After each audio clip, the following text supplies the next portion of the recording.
दोस्तों, एक बार की बात है। एक गांव में एक किसान अपने बेटे के साथ रहता था।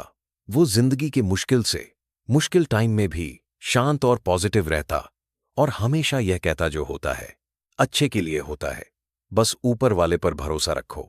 उसके पास एक घोड़ा भी था जिससे वह बहुत प्यार करता था और उसे अपने परिवार का सदस्य मानता था। एक दिन वह घोड़ा कहीं चला गया। किसान ने पूरे गांव में उसे ढूंढा पर वह कहीं नहीं मिला। सभी गांव वाले इकट्ठा होकर किसान के पास गए और दुख जताते हुए बोले, आपका घोड़ा खो गया। यह बहुत बुरा हुआ।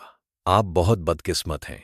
इस पर किसान ने मुस्कुराते हुए कहा, भले ही मेरा घोड़ा खो गया है, पर जो होता है अच्छे के लिए होता है। मुझे ईश्वर पर विश्वास है। गांव वालों को किसान की यह बात समझ नहीं आई और वह अपने अपने घर चले गए। कुछ महीनों बाद वो घोड़ा वापस आ गया और इस बार वह अपने साथ कई और जंगली घोड़े ले आया। सभी गांव वाले फिर इकट्ठा हुए और उत्साह से बोले, आपका घोड़ा खो जाना अच्छा था।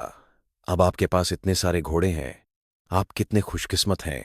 इस पर किसान ने फिर से शांत स्वर में कहा, भले ही अब मेरे पास बहुत सारे घोड़े हैं, लेकिन मुझे कोई विशेष खुशी नहीं है। जो होता है अच्छे के लिए होता है।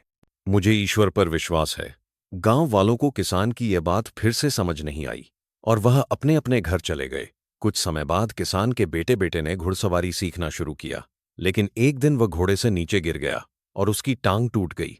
सभी गांव वाले फिर इकट्ठा हुए और अफसोस जताते हुए बोले, शायद इतने सारे घोड़े मिलना अच्छा नहीं था।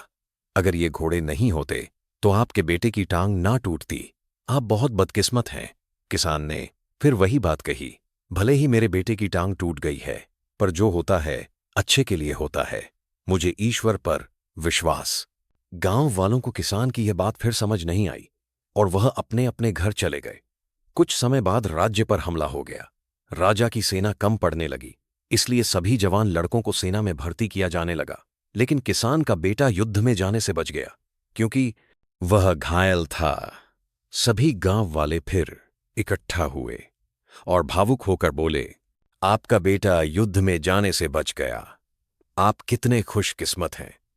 पर हम सब बहुत दुखी हैं क्योंकि हमारे बेटे युद्ध में चले गए। हमें नहीं पता वह वापस आएंगे भी या नहीं। गांव वालों ने किसान से पूछा, हमने आपको जीवन के मुश्किल से मुश्किल वक्त में भी शांत और पॉजिटिव रहते देखा है। आप ऐसा कैसे कर लेते हैं। किसान मुस्कुराया और कहा, हमेशा खुश और पॉजिटिव रहने के लिए दो बातों को समझना जरूरी है। पहली बात, लोगों की बातों को ज्यादा ध्यान मत दो, क्योंकि उनकी बातों को ध्यान देने का मतलब है अपनी खुशी की रिमोट कंट्रोल दूसरों के हाथों में देना। अगर लोग आपकी तारीफ करेंगे तो आप खुश हो जाएंगे और अगर बुराई करेंगे तो आपको गुस्सा आएगा। अगर आप लोगों की बातों पर ध्यान दोगे तो आपका दिमाग अशांत हो जाएगा और आप अपने जीवन के जरूरी कामों पर ध्यान नहीं दे पाओगे। दूसरी बातों पर ध्यान दोगे तो आपका दिमाग अशांत हो जाएगा।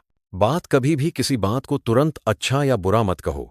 जिस तरह किसी किताब के सिर्फ एक लाइन को पढ़कर यह नहीं बताया जा सकता कि पूरी किताब अच्छी है या बुरी, उसी तरह लाइफ के किसी एक इंसिडेंट को देखकर यह नहीं कहा जा सकता कि वह पूरी जिंदगी के लिए अच्छी थी या बुरी। आज जो घटना अच्छी लग रही है वह कल बुरी साबित हो सकती है और आज जो घटना बुरी लग रही है वह कल अच्छी भी लग सकती है। जैसा कि हमने इस कहानी में देखा, आपके साथ क्या होगा वह आपके हाथ में नहीं है, लेकिन आपके कर्म आपके हाथ में है। इसीलिए अपने कर्म और सोच को अच्छा बनाओ और बाकी चीजें ऊपर वाले के हवाले कर दो, क्योंकि जो भी होता है वो अच्छे के ही होता है। बस ईश्वर पर भरोसा रखो। दोस्तों, हमारे आसपास कई लोग हैं जो अपनी जिंदगी में मुश्किल दौर से गुजर रहे हैं। हो सकता है कोई हिम्मत हार चुका हो, कोई खुद को अकेला महसूस कर रहा हो या कोई अपनी परेशानियों से लड़ते लड़ते थक चुका हो। शायद सिर्फ एक सही बात सही समय पर किसी की पूरी जिंदगी बदल सकती है। अगर आपको यह कहानी पसंद आई और इससे आपको प्रेरणा मिली तो इसे जरूर शेयर करें। क्या पता आपका एक शेयर किसी के जीवन में रोशनी ले आए।